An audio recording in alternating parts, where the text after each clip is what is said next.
ప్రభుత్వం good news అందించింది. అన్నదాతలకు ఊరట కలిగే ప్రకటన చేసింది. దీనివల్ల రైతులకు ప్రయోజనం కలుగుతుందని చెప్పుకోవచ్చు. ఇంతకీ గవర్నమెంట్ ఏ నిర్ణయం తీసుకుంది, ఎలాంటి ప్రకటన చేసింది, ఎవరికి బెనిఫిట్ కలుగుతుంది వంటి అంశాలు తెలుసుకుందాం. ప్రభుత్వం 2024-25 రబీ సీజన్కు సంబంధించి పంటలకు బీమా ప్రీమియం చెల్లింపుకు మరింత సమయం ఇచ్చింది. గడువు పొడిగిస్తూ నిర్ణయం తీసుకుంది.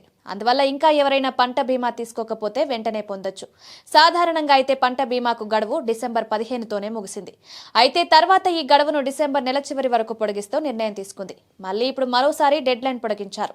జనవరి 15 వరకు గడువు పొడిగిస్తూ నిర్ణయం తీసుకున్నారు. అన్నదాతలు ఎవరైనా ఇంకా పంట బీమా తీసుకోకపోతే వెంటనే అప్లై చేసుకోవచ్చు. మీరు పండించే పంట ఆధారంగా బీమా ప్రీమియం మొత్తం కూడా మారుతుంది. ఈసారి డిసెంబర్ నెలలో కూడా వర్షాలు పడ్డాయి. అందువల్ల రబీ సాగు కొంత ఆలస్యమైందనుకోవచ్చు. ఈ క్రమంలో ప్రభుత్వం తాజాగా పంట బీమా గడువు పొడిగిస్తూ నిర్ణయం తీసుకుందని చెప్పుకోవచ్చు. అన్నదాతలు దగ్గరలోని కామన్ సర్వీస్ సెంటర్కి వెళ్లి పంట బీమా తీసుకోవచ్చు. ఆధార్ కార్డ్, పొలం పట్టా పాస్బుక్, బ్యాంక్ పాస్బుక్ వంటివి తీసుకువెళ్తే సరిపోతుంది. అక్కడ ప్రీమియం డబ్బులు చెల్లించి పంట బీమా పొందొచ్చు. పల్నాడు, గుంటూరు, బాపట్ల జిల్లాల్లో రబీ సాగు చేసే అన్నదాతలకు ప్రధానమంత్రి ఫసల్ బీమా యోజన పథకం అమలులో ఉంది. వివిధ రకాల పంటలకు బీమా తీసుకోవచ్చు. రైతులు ఖచ్చితంగా ఈ బీమా తీసుకోవడం ఉత్తమం. ఎందుకంటే వర్షాలు ఎప్పుడు పడతాయో తెలియదు.